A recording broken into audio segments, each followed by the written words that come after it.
Hello everybody, welcome back. Today as well we have got you another video. In this video I'll show you how you can change your Instagram account to personal account. But before that, please do make sure to like our video, subscribe our channel, and yes, without any further delay, let's get started.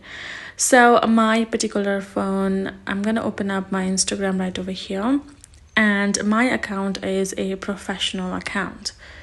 So if I want to turn it into a personal account, all I have to do is go ahead, tap on this three horizontal line on top right corner. Then you're gonna go ahead, simply scroll down, type on account types and tools.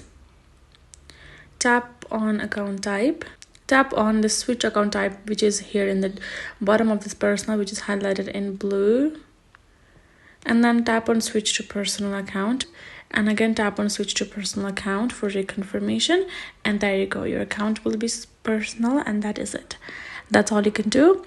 Hope this video helped. Thank you so much for watching. I'll see you guys in our next video.